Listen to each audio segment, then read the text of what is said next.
Andrew McCart, IFLTV, delighted. Like you said there, Cam, been a long time. Cameron Vuong, how's things? Good. I've been grinding in the dark. I took a step back from the social media, the bright lights and that, and I've just been grafting, tunnel vision. Just been working. To be fair, I was speaking about you probably the other month there, and we were talking about Cameron Vuong and stuff like that on my TikTok live that I do, and I was saying, to be fair to the young kid, nobody's been pushed or been in tougher fights so early on in their career that I can remember for a long time. You said you took a step back from the spotlight. Do you feel like you were thrust into that spotlight quite early on and the bright lights and stuff like that? Do you think now it's a bit of time to reflect a little bit and be like, right, pump the brakes a wee bit here? Yeah, definitely. It came thick and fast. 1 minute I'm boxing in the ABAs and the Three Nations, and then the next I'm walking out on Wood Warrington. So, listen, it's been a blessing. I've loved every minute of it. But I've just took a bit of time to step back and look at what matters, which is boxing. So I'm dialed in at the minute, locked in, fully focused, and I've been putting the graft in down at the Ben Davison Performance Centre, and I feel like I'm just a different fighter now. We'll talk to you about that then. Obviously, the transition from Jamie Muir to Ben Davison. Your first fight with Ben, you said up there at the press conference, Cameron Vuong 2.0. What's changed, if anything, in your game? Because you did mention up there about not being the best fighter in that gym with the likes of Moses Atalma, Pat McCormack and the likes, but yeah, so what's changed? Listen, you got to be honest. There's a lot of lads in the gym that's ahead of me in there, which is what I want. I want to be around that. I want to be around fighters that are better than me. That's how you learn. I love boxing. So what better place to be than Ben's if you love boxing? After I finish training, whoever's sparring in the gym that day or training, I sit there, I watch and I learn. But now I feel like I'm maturing as a man, as a person as well. You're still young. What, you 21? Definitely still young. But you know, like when I first turned pro, you see the bright light, these big shows and that, and you get excited, you say mad things, and then it's not till after you think, oh, I probably shouldn't have said that, I probably shouldn't have done that. But do you know what? I'm learning on the job. I'm young, like you said, and name me another prospect that's took these fights this early on. Doesn't matter how you cut it, slice it, and dice it. I've beat a Commonwealth, British, European champion in my 7th fight, and I'm going to do it again. Obviously, God willing, everything goes well Saturday night. I'm going to put in a big performance and show what I've been working on. And I've realised I'm not in a rush. I'm 23 years old, so I'm definitely not in a rush. You mentioned that you've beaten a British European champion. We all know who that is. We all know that you said that you're going to do it again. So I'm guessing no banana skin fights on Saturday night. Get this one out of the way. Wins more important than the knockout and looking good and all the rest of it. Just get that win, because the one that you're talking about is this Gavin Gwynne rematch. With all that's been said, what would you like to do at Gavin Gwynne when you get your hands on this time round? Listen, obviously Saturday night I said up there I want to just make my timing up and get the job done. And then I want to give him a boxing lesson. That's what I'm going to do. I believe I'm better than him in every department, but saying it and doing it's two different things. I believe I took his best the first time. And I'm a different fighter. I think you'll get a shock. But I hope he comes the same way. Going to the first fight, what surprised you about Gavin? I mean, it was a tough fight for yourself as a young man going up against a fighter that's well conditioned in the pro ranks, being in European champion like you mentioned, British champion like you mentioned. So what surprised you about Gavin Gwynne in that first fight? Just the pressure, really. Not just the pressure he was putting on, but everything.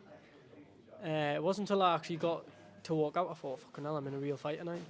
Before I fought Gav, I thought this pro game was easy.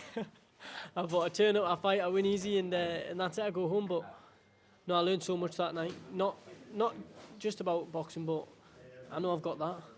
There's a lot of people that I know in the sport around my age and that, and I've seen them when it gets tough. And their eyes start to go wide open and they start shitting the cell and jacking it. One thing I'm not, and which I've always said, is I'm not a jacker, and even if I'm not the best today, give us 3, 4, 5 years. I said it as an amateur, as a junior and a youth, I wasn't the best amateur. But I stayed in the gym, kept grinding, win, lose or draw. And when it mattered and the seniors came around, I won everything. So everything's timing. But I believe God willing, I'll do a job Saturday night, and then I'll do a job on Gavin Gwynne. What's different this time round? Is it what you've been in the gym with Ben Davison, what you've been learned? Is it the maturity of yourself? What's going to be different in this fight against Gavin Gwynne if the rematch happens? Because Sam Jones is already talking about being on the corner Ben and Chris Eubank on the card. He's probably spilt the beans somewhere. Yeah, so what's different this time round? Everything. I'm just a different. I feel like a new person now, to be honest. But I'm just fully locked in, focused. I go to the boxing gym, I watch the other lads, I go home, I make notes, I watch boxing non-stop. I'm willing to learn. All I want to do is get better. That's all I'm bothered about doing. I'm not bothered about driving about my flashy car or buying this, buying that, gambling, going out, doing daft shit. All I care about is boxing. Boxing's my life, and over these next 10 years, I'm going to dedicate my life to it and make sure I reach the very top of the sport. Well, I say that to my young amateurs. I've got an amateur gym. I say if you want to make a career out of the sport, you've only got 12 years at it. It's not like you would get 67, you retire, and you get a big pension at the end of it. No. Oh, if the government doesn't tax it. You only got 12 years. If you want to make a career out of it, it's 12 years of your life. That comes and goes like this. Definitely. So you've got to put the work in. You know, I've always loved Floyd my whole life. You see, you watch his 24/7s, he's all accesses, you see the money, you see the cars, you see him being flashy. Of course you want that. But one thing he is disciplined, and he puts the graft in. So that's what I've been doing, to be honest. That's why I took a step back off the social media and all that bullshit, and I've just been putting the graft in the gym. And people are saying this is like a warm-up fight, but I'm not looking at it that way. For me, I'm treating it like it's a world title fight, every fight. Because when I do reach that level, which I will, I'm going to be ready. Guys, fight out this Saturday, Gavin Gwynne rematch by the end of the year. We're sitting here this time next year. Where are you? Where are you in your career? It's hard to say, but I want a title. I want titles. I know every fighter says it, but every prospect says I'm going to do this, I'm going to do that. And then they're fighting garden gnomes, knocking them over, because they just want a daft. These fighters, the prospects that are about now, they just want a daft highlight reel for their Instagram. They're not thinking about 10 years from now. I'm in this for the long run. This is a marathon, not a sprint, so we'll see. The cream always rises to the top, so we'll see who's around at the time.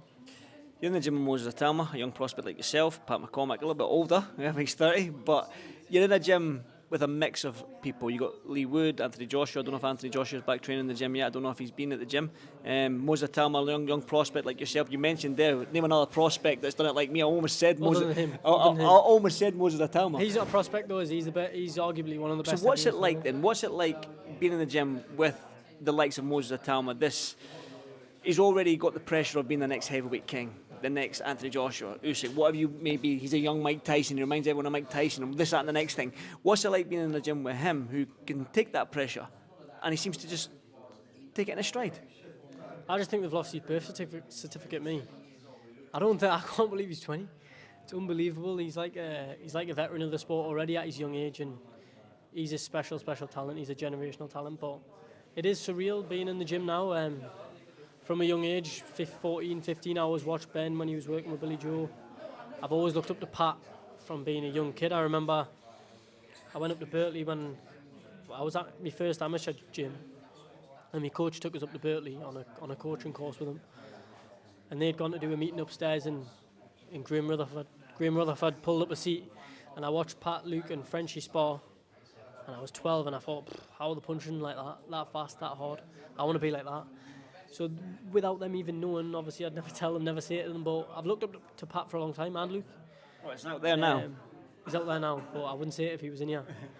But now I've watched him for a long time, looked up to him for a long time. He's arguably the best amateur to ever come out this country, so it's good to be around. I'm learning, constantly questioning him, how do you do this? Why do you do that? When do you do this? But no, it's good to be around. Everyone in the gym is pushing to get better every day. Everyone at the gym, it's not like everyone at the gym has aspirations of being a British champion. Everyone in the gym has world title aspirations. Lee Wood, I've mentioned a few times Lee Wood saying it's 0.0002% chance of becoming a world champion. He's done it twice, by the way. But he says in this gym it's not. We've got a higher chance. And I do truly believe that. Ben and Lee, I can't thank them enough for the time and effort they've put into us over the last 5 months. I truly appreciate it, and I just can't wait till Saturday night. Well, this leads on to my last question then. Your first fight with Ben Davison, what can we expect from yourself? Don't just say your timing and all this nonsense. What can we expect? Just a new Cameron Vuong. I think I can't really say, to be honest, because I don't know. Hopefully I do what I've been doing in the gym, in sparring. But I can't really say. Looking for a massive performance, a good performance. look good Saturday night. That's my main focus. As long as I look good, I'm not too fussed about the stoppage. As long as I perform how I know I can, then I'll be happy, man. Definitely, Cameron. As always, it's a pleasure to speak Thanks, to you, mate. young man, and look forward to seeing you Saturday night. Thanks, mate.